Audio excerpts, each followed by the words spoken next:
अस्सलाम वालेकुम, I am clinical dietitian Ayesha Nasir and I work at holistic care. आज की इस वीडियो में हम बात करेंगे पिंक सॉल्ट के हवाले से। जो लोग पिंक सॉल्ट का इस्तेमाल करें उन्हें ये वीडियो ज़रूर देखनी चाहिए, क्योंकि इसमें मैं बताने वाली हूँ कि पिंक सॉल्ट का इस्तेमाल क्यों नहीं करना।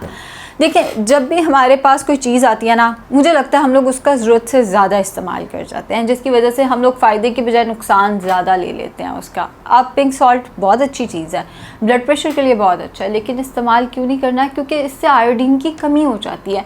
1998 से मुझे याद है, मैं 92 में पैदा हुई थी, लेकिन 98 के बाद से मेरी मेमोरी काम करना शुरू हुई थी। तो मुझे याद है हम जब टीवी देखते होते थे, आयोडीन की कमी बहुत सुनाया जाता था टीवी पे। उसका इश्तिहार चलता होता था कि जी आयोडीन की कमी से अपने बच्चों को बचाएं, ख़ुद को बचाएं।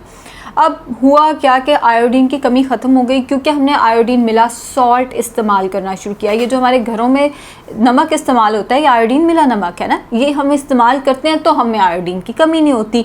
अब पता नहीं क्या हुआ, 2017-18 में शायद कीटो आई, तो उसके बाद हम सब ने सोचा ये पिंक सॉल्ट बहुत अच्छी चीज़ है। मैं इस बात को डिनाई नहीं करी कि पिंक सॉल्ट अच्छी चीज़ है, मगर इसके मुसलसल इस्तेमाल से आयोडीन की कमी हो सकती है, क्योंकि इसमें आयोडीन तो शामिल नहीं किया गया।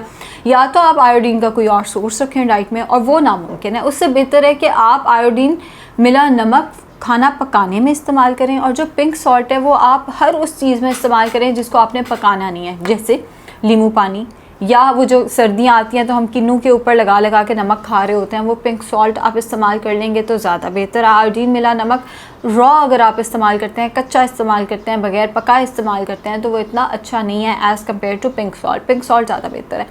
घर में आप कोई ड्रिंक बनाते हैं, कोई जैसे गर्मियां हैं तो लस्सी बहुत ज़्यादा चलती है, स्कंजवीन बहुत ज़्यादा चलती है, दोनों केसेस में आप पिंक सॉल्ट का इस्तेमाल करें। लेकिन जहां आपने खाना पकाना है, जैसे हांडी जो आपके घर में पक रही है, उसमें पिंक सॉल्ट हरगिज़ नहीं डालना। आपके घर में, स्पेशली अगर आपके घर में कोई बच्चा है, उसको आयोडीन की कमी होने के बहुत चांसेस हैं। आपकी डाइट के चक्कर में बच्चे को आयोडीन की कमी हो जाएगी। थायराइड के मसले जो आजकल बहुत ज़्यादा बढ़ते जा रहे हैं, उसकी एक बड़ी वजह जो है वो ये भी है कि हम आयोडीन मिला नमक से हटते जा रहे हैं। हम भूल गए हैं कि मार्केट में आयोडीन मिला नमक आया क्यों था, उसके अपने फ़वाइद थे, और बड़ी कैंपेन चला के लोगों में इस चीज़ की अवेयरनेस दी गई थी। अब चूँकि वो मसला हल हुआ तो हम सब उस चीज़ से हट गए। सो आयोडीन मिला नमक जो है वो कुकिंग में इस्तेमाल करें। जैसे आप अंडा बनाते हैं नाश्ते में, उसके ऊपर नमक डालने के लिए आप पिंक सॉल्ट इस्तेमाल कर सकते हैं। हर वो चीज़ जो अनकुक लेनी है उसके लिए पिंक सॉल्ट इस्तेमाल करें।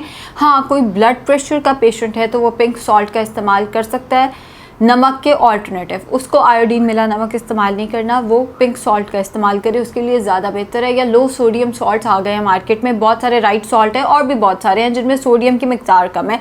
जिसको ब्लड प्रेशर का मसला है वो इनका इस्तेमाल कर सकता है। लेकिन ये नहीं कि अगर घर में 6 लोगों का घर है, उसमें एक बंदे को मसला है तो हम जो बाकी 5 लोग हैं हम उसको भी इस चीज़ से सफ़र कराएं। तो जो एक बंदा है उसका खाना पिंक सॉल्ट में बनेगा, बाकी 4-5 लोगों का खाना जो है वो टेबल सॉल्ट के साथ या आयोडीन मिले नमक के साथ ही बनेगा। शुक्रिया।